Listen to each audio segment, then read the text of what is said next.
भारतर लहथी भिजुछे विदेश माटी। दीर्घ 17 बरस परे झरीछे खुशी लह, कारण T20 विश्वकप चैंपियन हेइछे भारत। गला कायल खेला जाइतिबार फाइनल ने भारत दक्षिण अफ्रीका के 7 रन थी हरई करी बनी जाइछे सिकंदर। 17 बरस परे फिर थरे भारत T20 विश्वकप जीतिछे। ई खुशी के ना किए वर्णना करि पारबा, ना ई खुशी के केनसी शब्द संयोजन करि पारबा।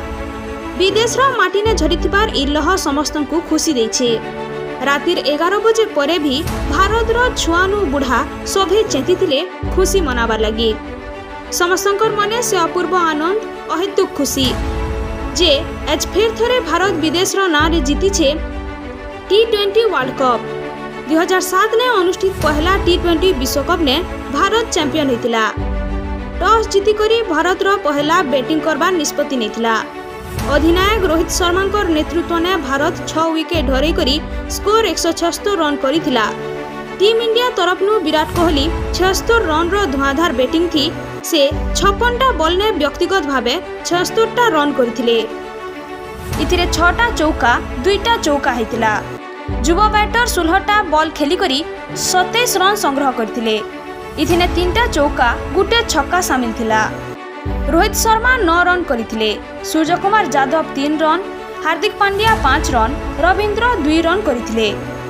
सियाड़े 177 रन रो लक्ष्य नहीं करी पड़िया के भितरे उतरी दक्षिण अफ्रीका पहलानु 2टा विकेट हरई करी विपत्ति पड़िथिले।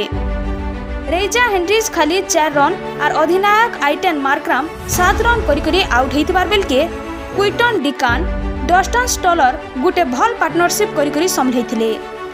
डिकान 39 रन करथिले, क्लासेन 52 रन करथिले, डेविड मिलर 21 रन करी आउट होइतिले। 20 ओवर थी 8 विकेट हरई करी 169 रन करथिले। भारत ने ई महान विजय के नहीं करी उत्साह भरी रहिछे। प्रधानमंत्री नरेंद्र मोदी ठानु आरंभ करी क्रिकेट महापुरु कहा जाउतबार सचिन तेंदुलकर संगे आर सभे भी ट्वीट करी टीम इंडिया के शुभेच्छा जनाउछन।